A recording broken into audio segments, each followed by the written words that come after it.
that is literally one of the biggest things that helped me go from an unprofitable to profitable trader. And I'm probably gonna submit a withdrawal on the one funded account.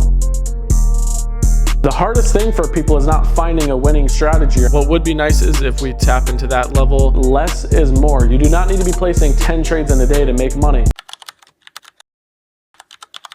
Good evening, everybody. It's been a long ass day. I've been editing a few things. I've been working on the group. I went out and did a few errands. As you could tell, it's already 6:56 in the evening. This week has been a pretty crazy week in the markets. Just on one of my funded accounts, I went ahead and brought it from $0 all the way to $3,450-ish. And that's with one loss this week. I ended up losing right around like $500. And honestly, I'm surprised because this market has been pretty crazy recently, just with all the tariffs and just all the news and stuff like that. So I'm surprised that we brought it from that $0 to almost $4,000 mark in just 1 week. And honestly, $4,000 in 1 week is crazy. That's definitely a huge accomplishment for me. So I'm super excited for that. And I'm really hoping that we can have the same, if not a better week in the market. Now, I've been thinking about possibly opening up a personal account through Trade8, maybe just throw like $500, $1,000 in there and just seeing what I can do. Just trying to give myself a little bit of a challenge on the side and obviously still make money. So I might look into that more probably tonight or tomorrow. And I'm probably gonna submit a withdrawal on the one funded account, probably Tuesday or Wednesday. That's what I'm thinking.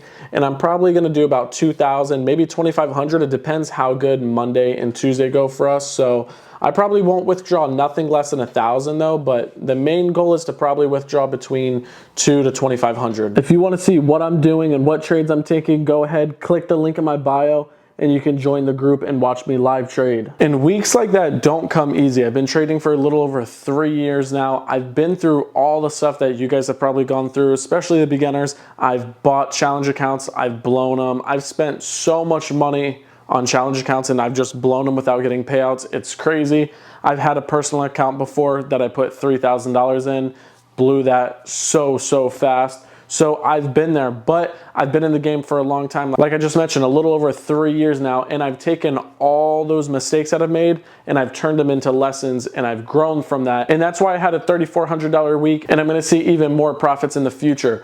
Now, a lot of people, they would have had a really good week like that, let's say, and they would have stayed risking a crazy amount or they would have upped their risk if possible to try to make even more money. And then they would have just ended up giving a lot of those profits back. And that's not how you're gonna be a profitable trader in the long term. What you need to do is practice good risk management and stay disciplined, stay patient, all that type of stuff. I talked about it more in depth in my last video. So if you guys wanna go listen more to that, just go ahead and watch the last video I posted.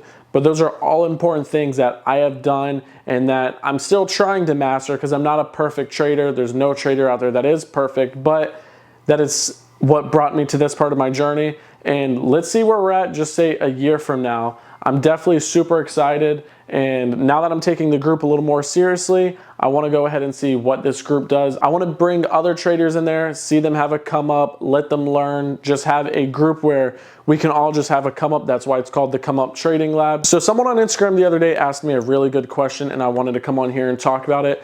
They asked me, what did I change that caused me to get my very first payout? In the beginning of my trading journey, I was over leveraging, I was over trading, I wasn't following no plan, nothing. And I wasn't seeing any results from it, obviously because I wasn't doing the correct things. Now, when I got my first payout, what did I do? I had a trading plan already. I had a strategy that I was trading for a while before that, right? I was managing my risk very well. I wasn't over leveraging, over trading, none of that. All those things I was doing before, I completely had to change. And the hardest thing to change for most people is gonna be your discipline. You know what not to do, but you're still gonna do it sometimes. I see it all the time with beginner traders specifically. You guys know not to revenge trade, not to overtrade, not to over leverage, but you still do it anyways. You end the day, let's say $300 red, what do? Now your emotions are getting to you, you're gonna trade again. You're gonna try to force a setup because you want to end green. You cannot stay disciplined enough to go ahead and just close your computer, do whatever, and go on with your day. Your habits are going to be super big. The habits you have off the charts are going to reflect when you're on the charts. If you're not a patient person, you're not going to be patient on the charts. You're not going to wait for the setups to come to you. You're not going to manage your trades well while you're in a trade. So you need to focus on bettering yourself and getting better habits. Now, if you're not a patient person, go ahead and start working on that. That is stuff you can work on. If you're not an organized person, work on that, because the charts are going to need to be organized. You do not want to have a million different things. You don't want your trading setup dirty. You don't want your charts to be all cluttered, anything like that. That is all going to be a distraction. You want to be fully focused for sure. And if you're sitting here watching this video and you don't recognize your issues, what I want you to do on your phone, laptop, whatever, even get a journal, a piece of paper, whatever, every single day start writing down your emotions when you're trading. If you win, you lose, how you're feeling, all that type of stuff, because that stuff is going to come in handy when you have months worth of data. Just like I've mentioned in so many other videos, because journaling definitely took me to that next step as well. That was another big thing. A lot of you guys probably don't realize exactly what you're doing wrong, or you guys aren't exactly focusing on the losing trades as much as you are the winners. A lot of you guys focus on the winners and you think you're on top of the world. But let me tell you guys something, the losers are just as important as the winners. What you're gonna wanna do is everything I just said, write down in that journal. And then start paying attention to your losers as well. When you lose, you need to figure out why you lost. Was that over leveraging, over trading? Was the setup good and just it was a regular losing trade, nothing you could have prevented? That's all stuff you need to dial in on and figure out. And once you start writing stuff down every single day and you actually sit there, think about it, look at it, and you know what you're doing now because you're writing it down, that's gonna force you to see your flaws, force you to see why you're losing. And if you're really serious about this, you are going to force yourself to change. That is literally one of the biggest things that helped me go from an unprofitable to profitable trader, is when I started writing every single thing down and I was holding myself accountable. The markets do not care about you. They don't care if you're having a bad day. They don't care about anything. So you need to be the one to hold yourself accountable. And if you're not doing that already,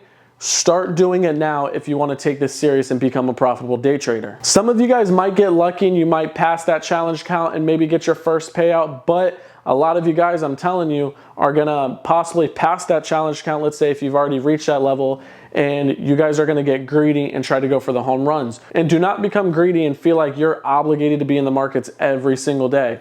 If there's no setups that day, close the computer at your trading time that you normally end and go on with your day. Do not force a setup because you think you have to make money. I've went a week and stuff without seeing any setups and I didn't even place a trade. That is called discipline right there. Now that's something you guys might realize later on in the journey, that less is more. You do not need to be placing 10 trades in a day to make money. You can place one trade in a day and that's it. That is normally what I do. You'll rarely see me place more than one trade in a day. And if I do take more than one trade in a day, it's 2 max and that is it.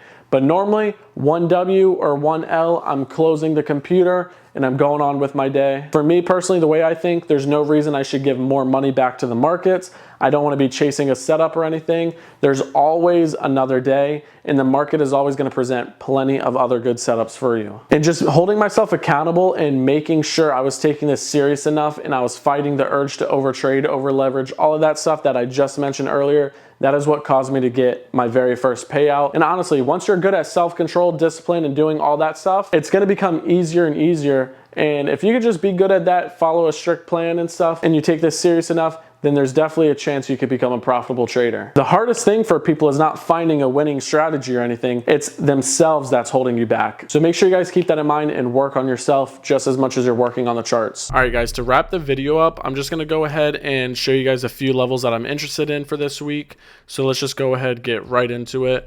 Now, starting on NQ on the 5-minute time frame, you could see we have a level of demand and then a big push up. I'm going to go ahead and mark this M5 out. This is definitely a level that I'm interested in. Let's go ahead and make sure that's accurate. Let's move it down just a little right there. And let's go ahead, jump to the M15. We have an M15 one right there. Then we're going to go right over here. And we have an H1. We're not going to mark every single time frame out just for the sole purpose of this video, but normally I go through all my time frames and I mark them out. But this is going to give you just the main level that I'm interested in. Let me go ahead and put H1 right there. and you can see when we zoom out, this was a level I was waiting for last week, but you could see we came all the way right down to there on Thursday, never tapped into that level, and we never got the pullback I was anticipating on Friday. So this is definitely one level. If we can just come down, grab the liquidity down here, tap into this level, and then we should see a nice bounce from there. That is one level on NQ. Now, if we were to keep going higher, I would be interested in this level over here. Now remember, I'm not marking every single time frame out. I'm just marking a few just so you get a rough idea of the level I'm interested in. So we have a H1 right here. You can see we have that previous contrary candle, then a nice drop to the downside. So I'm definitely interested in that on the H1. Let's go ahead, go to the M15, and you can see same thing right there. Let's go ahead, mark that out. Let's go ahead, head to the M5 to see what's popping on that time frame. And you can see our M5 is way up here. And then we'll have an M1 and stuff, I'm sure, as well. But we're going to go ahead and just mark that out for now. I am interested, though, in the 4-hour time frame. I just want to see if we have anything right there. We actually do have something right there. We have an H4 right below that H1. So I'm just going to go ahead and mark that out for now. You can see we almost tapped into that H4, but never got tapped into. I'm wondering if there's a daily right there. Yeah, so didn't tap into that level. We just missed it. We got to pull back into here. And then I thought we were going to tap into there, but did not quite see that level get tapped into. I'm thinking we'll see it probably this week. So I'm definitely interested in that level. Now for the people that trade Dow, it's going to be pretty similar. If you notice here on the H1 time frame, we have a nice level of demand. We're going to go ahead and mark that out. This is on the H1. You can see it's very similar to NQ. We came all the way down to there, did not quite tap into it. Let's go ahead and look at the M15. It's literally the same. Go to the M5, and there you go. Literally the same exact thing. I'm going to be checking Dow out a little more because I do want to start trading Dow again. Just for kind of like a lower risk if I wanted to, or just traded like MNQ, trade the micros. But I'm going to start looking at Dow. Let's go to the M15. You can see that's going to be the main level I'm interested in, to be honest. We probably have like an H1 right around here. Yeah, we have an H1 right here. Then we have that downwards drop. So we could go ahead and mark this out. Let's go ahead and mark the H1 right there. Let's see on the H4, it's down there. Let's go to the M15 right here. Let's mark that out on the M15.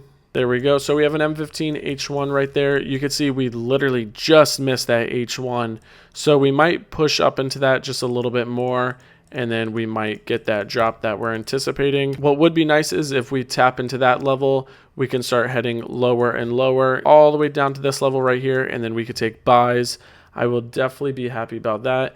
Once we start heading down to this level, it'll be basically a counter trend trade to take buys right here, but I'll definitely manage risk, and I've taken plenty of those setups before, so I will not be mad at all, and I definitely will be taking that. I went ahead and just turned on the sessions indicator, and you can see on Wednesday during New York session, we just spiked up, and the following New York session, we went ahead and was pretty bearish, and then this session of New York on Friday, we were pretty bullish. I do like looking at these session indicators. It's super easy. If you guys want to know the indicator, it is the Sonar Labs sessions. It makes it super easy.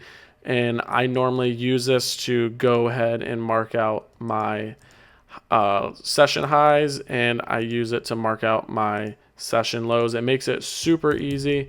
Look how fast I just did that. In order to mark the sessions, you want to mark the highest and lowest point between London and New York session, by the way. But you can see right there, it is a super nice indicator. It's something super simple. It's not one of your lagging indicators or anything like that. And you have to definitely make this a little more accurate than I'm making right now, but it's just for the purpose of the video. I definitely like the sessions indicator though, for sure. It's something super simple, but you can see once we start going bearish, we're going to be breaking these session lows, and then we should be tapping into this level right there. But I'm going to go ahead and end the video. I'm excited for a new week, guys.